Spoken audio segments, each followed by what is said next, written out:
तो फिजिक्स में सबसे पहले हम बात करेंगे, इसी इंट्रोडक्शन से ही हम डिस्कस कर लेते हैं कि फिजिक्स बेसिकली क्या था भाई। हमारे पास एक ऐसा ब्रांच है साइंस का जिसमें हम ऑब्जर्वेशन पे बात कर लेते हैं, नेचर के बारे में, और रिप्रेजेंट करते हैं मैथमेटिकली कंडीशन में, और कंक्लूड करते हैं विथ सम एक्सपेरिमेंट। कैसे करते हैं, तो कुछ ब्रांचेज हैं इसके, वो कैसे, इसको तो हम बिल्कुल बाय डेफिनेशन डिस्कस कर चुके हैं। देखोगे अब उसमें सबसे पहले मैकेनिक्स के बारे में बात करते हैं। What do you mean by this mechanics. Mechanics में हम बोलते हैं मेरा बेटा कि बॉडी के मोशन के बारे में आप बात करेंगे। किसके बारे में भाई, बॉडी के मोशन के बारे में आप बात करेंगे। और ये मोशन दो तरीके का हो सकता है, with reference to the force जो, और एक without reference to the force. ये जो with reference to the force है ना, ये तुम्हारे पास आ जाएगा डायनेमिक्स में, ठीक है। और without reference to the force ये काइनेमेटिक्स में आ जाएगा, काइनेमेटिक्स में आ जाएगा। आगे जाके हम चैप्टर को डिस्कस करेंगे। या this branch of physics is mainly concerned with the laws of motion, जैसे कि न्यूटन्स के लॉ हम जाके डिस्कस करने जा रहे हैं। और इसी के साथ साथ ग्रेविटेशन, और ग्रेविटेशन में एक इम्प्लीमेंटेशन यहाँ पर तुम्हें नजर आ रही होगी, जैसे कि मून अर्थ के गिर्द मूव कर रहा है। इसी तरह अगर तुम नोटिस करो तो अर्थ खुद इटसेल्फ सन के गिर्द मूव कर रहा होगा। तो इस कंडीशन में हम कहते हैं कि इन तमाम पैरामीटर्स को हम किस में डिस्कस करते हैं भाई, मैकेनिक्स में। मैकेनिक्स की अपनी कितनी ब्रांचेज हैं, दो। कौन कौन सी, एक काइनेमेटिक्स और एक डायनेमिक्स। आगे जाके नए नए चैप्टर में पढ़ेंगे हम ऑब्वियसली, ठीक है। इसी के साथ साथ अगर मैं डिस्कस करूं तो थर्मोडायनेमिक्स के बारे में बात कर लेते हैं। What do you mean by this thermodynamics. तो thermodynamics deals with heat and temperature. Thermodynamics heat और टेम्परेचर दोनों पर बात करते हैं, है ना भाई, हीट और टेम्परेचर दोनों पर। हाँ, वर्किंग इंजन, बिल्कुल लास्ट वाली बात याद है ना फातिमा, बेहतरीन हो गया। तो एक थर्मोडायनेमिक्स में heat and temperature and their relation to energy and work obviously. जैसे कि जिसकी एग्जांपल में आप लोगों को क्या दे रहा था कि मेरे पास एक व्हीकल है, अब उसको हम मुख्तलिफ पैरामीटर से क्या कर सकते हैं, वाहिद बिल्कुल बेटा ऐसे ही है, बिल्कुल उसको हम कैसे डिस्कस कर सकते हैं। तो मैं छोटी सी एग्जाम्पल मैं आप लोगों के सामने रख दूँ। एक इंजन है, अगर उस इंजन के बारे में कोई बात नहीं है, यूसरा में डिस्कस कर रहा हूँ, नो टेंशन, लेक्चर तो आज से ही शुरू हुआ है, ठीक है ना। देखो हमारे पास क्या था, तो वहां पर मैं आप लोग को इस तरह समझाया कि ये जो हीट इंजन की वर्किंग पैरामीटर है ना, इस वर्किंग पैरामीटर में हम फ्यूल इस्तेमाल करते हैं। वो फ्यूल पेट्रोल की सूरत में, वो फ्यूल डीजल की सूरत में, वो फ्यूल हमारे पास ऑल्सो सीएनजी की सूरत में, हाई ऑक्टेव की सूरत में। ये तमाम जो फ्यूल हम इस्तेमाल करते हैं किसी भी हीट इंजन के लिए, उसमें हकीकत में ये फ्यूल उस इंजन में जाके बर्न होता है, हीट प्रोड्यूस होता है। और क्या काम कर रहे होते हैं हम बेसिकली, तो हीट से ही बेसिकली हमारे पास क्या होता है बेटा, स्टीम से इंजन काम करता है। तो यहाँ पर तुम्हें ये थोड़ा हीट नजर आ रहा होगा, और यहाँ पर तुम्हारे पास ये मौजूद, और ये व्हीकल काम कर रहा है, इससे काम करा रहे सिलेंडर के जरिए। ठीक हो गया, चलो बोलो यस और नो। बात समझ में आई नहीं आई एवरीवन? जी शहजादो ओके की रिपोर्ट। और फातिमा क्या बात है, बेस्ट आंसर दे रही फातिमा। अंशरा क्या बात है भाई, सुनैना, चलो भाई हैदर ओके, बेहतरीन हो गया। वाहिद, मुस्कान भी आ गए, हसान, युसरा और माज तारिक, अब्दुल हादी, जज़ाकल्लाह। चलें, माज में आपको ये समझाने की कोशिश कर रहा हूँ कि इंजन को चलाने के लिए जितने भी हम इस्तेमाल करते हैं फ्यूल, दर हकीकत वो बर्न होने के बाद हीट प्रोड्यूस करता है, जिसकी वजह से इंजन काम कर रहा होता है। बोलो यस और नो। अब बात समझ में आ गई आसान अल्फाज में। माज ओके की रिपोर्ट आ गई, बेहतरीन हो गया। नेक्स्ट उसके बाद देखोगे मेरा बेटा, अब हमारे पास क्या है, उमर भी आ गया, बेहतरीन हो गया। चलें अब इधर सुने। अब हमारे पास इलेक्ट्रिसिटी वाले पैरामीटर है। इलेक्ट्रिसिटी में हम क्या करते हैं भाई, तो इलेक्ट्रिसिटी में जब हम बात करते हैं ना, तो इलेक्ट्रिसिटी में बोलते हैं कि electricity is the study of the properties of charge in rest और मोशन।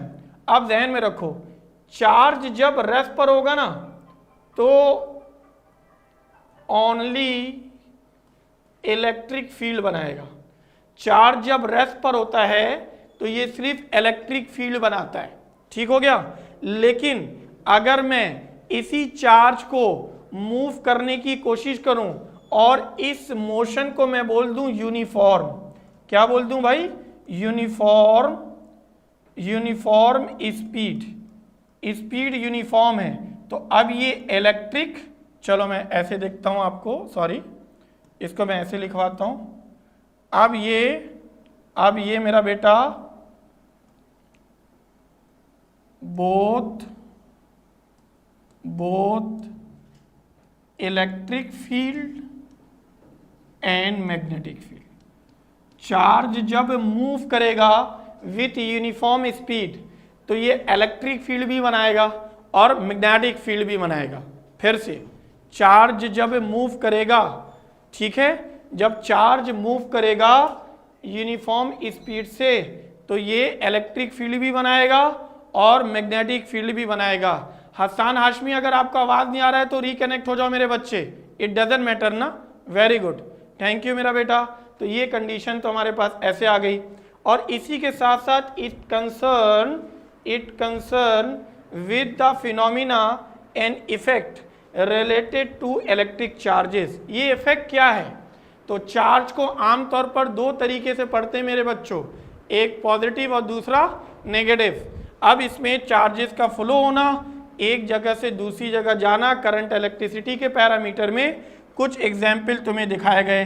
जैसे आजकल बड़ा सीन चल रहा है, पिकनिक में जा रहे हो ना, तो जैसे जैसे तुम पिकनिक में जाओगे, इंटीरियर की जगह से गुजरोगे ना, दूर दराज इलाकों से, तो तुम्हें हाई टेंशन के बड़े बड़े पोल्स नजर आएंगे, और उससे अगर दोपहर के वक्त जाओगे तो तुम्हें स्पार्क करता हुआ फील होगा, मतलब आवाज आएगी। रात में तो ये बिजली चमकता हुआ नजर आएगा। बोलो यस और नो, बोलो क्या ऐसा होता है नहीं होता है?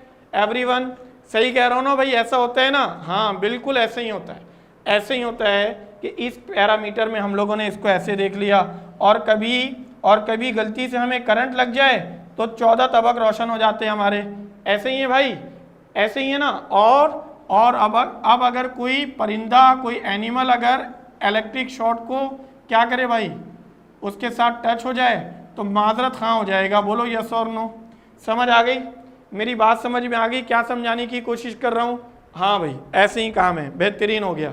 चलो चलें, बेस्ट हो गया, ओके की रिपोर्ट आ गई।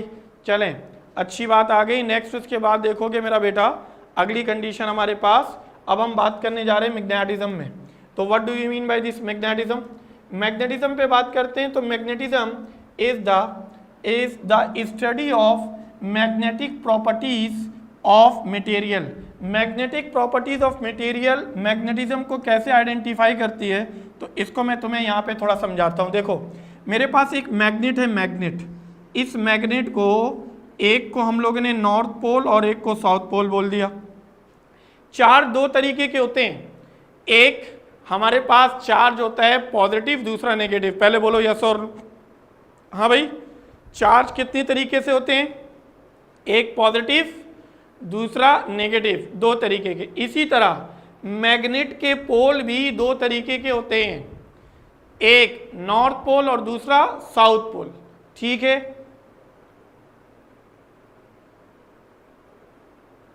अच्छा वहीद बोल रहे हैं सर जल्दी से रिमूव नहीं करें। अच्छा सुनो वहीद, मैं तुम्हें समझाता हूं। यहां पर स्लाइड में जितनी चीजें मौजूद है ना, वो तुम्हारे बुक में एज इट इज मौजूद है ब्रांचेज ऑफ फिजिक्स में। हाँ मैं यहां पर तुम्हें एक्सप्लेन कर रहा हूं विथ रिस्पेक्ट टू सब एनिमेशन डायग्राम से, ताकि तुम्हें फील आ जाए फिजिक्स की। वरना जो याद करने का मामला वो पूरी बुक है। वहीद बोलो ओके की रिपोर्ट आ गई, उसमें नो टेंशन यार, उसके लिए बिल्कुल टाइम ज़ाया नहीं करना है हमें। याद करने का मामला बुक सबसे अच्छे दो से मैं तुम्हें तरीका भी बता दूंगा क्या करना होगा, नोट्स का भी। ठीक है बेस्ट। और सुनो, तो हमारे पास एक कंडीशन तो आ गई। अब इस कंडीशन में अगर मैं डिस्कस करूं तो ये जो मैग्नेटिक फील्ड है ये नॉर्थ से आउटवर्ड जाकर साउथ में ऐसे मिली, नॉर्थ से आउटवर्ड जाकर साउथ में ऐसे मिल गई, नॉर्थ से आउटवर्ड जाकर साउथ में ऐसे मिल गई, है ना भाई। तो इसकी फील्ड नॉर्थ से साउथ आउटसाइड होती है, लेकिन मैग्नेट के अंदर ये साउथ टू नॉर्थ होते हैं। मैग्नेट के अंदर ये तुम्हें मूव होता हुआ दिखा रहा है ना भाई, मैग्नेट के बाहर क्या है, नॉर्थ से साउथ। लेकिन अगर मैग्नेट के अंदर की बात करेंगे तो ये साउथ टू नॉर्थ हो जाएगा। पहले बोलो भाई ओके की रिपोर्ट आ गई, ओके आ गया मैग्नेटिक प्रॉपर्टीज में, बेहतरीन हो गया। बचपन में एक चंबुक वाली एग्जाम्पल दिया था मैं, अरे हाँ भाई ज़बरदस्त हो गया। बिल्कुल ऐसे ही जैसे मेरे पास एक बॉक्स था, ये सेलफोन जो है ना, ये तुम्हें जो नज़र आ रहा है, हकीकत में ये कैसा था, ये कैसा था भाई, ये मेरे डेस्क है, वुडन डेस्क टेबल, जहाँ पर तुम बैठते हो। कहाँ पर भाई, हाँ बिल्कुल बिल्कुल दूसरा उसी को समझा रहा हूँ। तुम्हारे पास 2 मैग्नेट है, फिर से बोलो तमाम बच्चे कितने मैग्नेट है तुम्हारे पास, 2 मैग्नेट है। एक मैग्नेट को, हाँ बिल्कुल बेहतरीन हो गया, बेहतरीन हो गया फातिमा, ओके अंशरा मेरा बेटा, उमर, चलें 2 मैग्नेट है। एक मैग्नेट को मैं इसके नीचे रखता हूँ, ये वुडन टेबल है, और एक को ऊपर रखता हूँ। बताओ भाई अगर मैं नीचे वाले मैग्नेट को मूव करूंगा तो ऊपर वाला खुद से मूव करेगा, बोलो यस और नो, अरे ऊपर वाला मूव करेगा ना, हाँ। इसका मतलब है कि ये वुडन टेबल से मैग्नेटिक फील्ड लाइंस पास हो गई, इलेक्ट्रिक फील्ड पास नहीं होता, बोलो यस और नो, इलेक्ट्रिक फील्ड पास नहीं होता, मैग्नेटिक फील्ड पास होती है। बेहतरीन हो गया, चलो परफेक्ट, परफेक्ट रिस्पॉन्स कर रहे हो, thank you very much everyone. Muskan okay, मास मेरे बच्चे आओ। नेक्स्ट उसके बाद अब हम बात करने जा रहे हैं मेरा बेटा एस्ट्रोफिजिक्स पर, सॉरी एटॉमिक फिजिक्स पर। अच्छा एटॉमिक फिजिक्स क्या है, इसको हम कैसे डिस्कस कर सकते हैं, आइडेंटिफाई क्या होता है, तो गौर से सुनो। ये एटॉमिक फिजिक्स हमारे पास यहाँ से, atomic physics deals with the composition, structure and properties of the atom. Atom की कॉम्पोजिशन, स्ट्रक्चर और, हाँ, और मुबशरा अस्सलाम वालेकुम, कैसे हैं आप लोग, खैरियत से हैं। मुबशरा आपको खुशामदीद कहता हूं मैं अपने चैनल पर। हम छा जाओ प्लेटफॉर्म को आप लोगों ने, आपने ज्वाइन किया, पहली दफ़ा आपकी क्लास है, खुशी हो रही है। आज से ही लेक्चर शुरू हुआ है मेरा बेटा, ठीक है। इसके अलावा आप हमारे तमाम लेक्चर को रिकॉर्डेड सूरत में हमारे छा जाओ के यूट्यूब चैनल में भी देख सकते हैं, ठीक है, ठीक है मेरा बेटा। चलो आओ, अब हमारे पास क्या है मेरे बच्चे हमारे पास अब क्या आ गया। हसान कह रहा है sir you are the best. अरे भाई आप लोग बेस्ट हैं, जो खुद बेस्ट होते हैं तो उसको सामने वाला बेस्ट लगता है ना भाई। हसान क्या कहते हो, अब सुनो मैं तुम्हें बताता हूँ क्या, what do you mean by this composition. Also we have to discuss about the structure and properties of the atom. Obviously इसको हम बहुत ज़्यादा हद तक केमिस्ट्री में बहुत ज़्यादा पढ़ते हैं मेरे बच्चा, लेकिन इसी के साथ साथ अगर मैं तुम्हें डिस्कस करूं तो एटम एक बहुत ज़्यादा कॉम्प्लिकेटिव इस तरह से कुछ स्ट्रक्चर बनाता है जिसमें इलेक्ट्रॉन मुख्तलिफ शेल्स में क्या करते हैं, मूव कर रहे होते हैं। इन शेल्स के नाम को तुम लोग ने पढ़ा होगा, K shell, L shell, M shell, N shell, इस पूरी कंडीशन में, बोलो ऐसे ही ना, और रिवॉल्व हो रहा होता है, बेहतरीन। तो इस कंडीशन में हमारे पास एक एटम की स्ट्रक्चर, प्रॉपर्टीज और कॉम्पोजिशन पे बात करते हैं, इसी को हम डिस्कस करते हैं एटॉमिक फिजिक्स में। नेक्स्ट उसके बाद देखोगे मेरा बेटा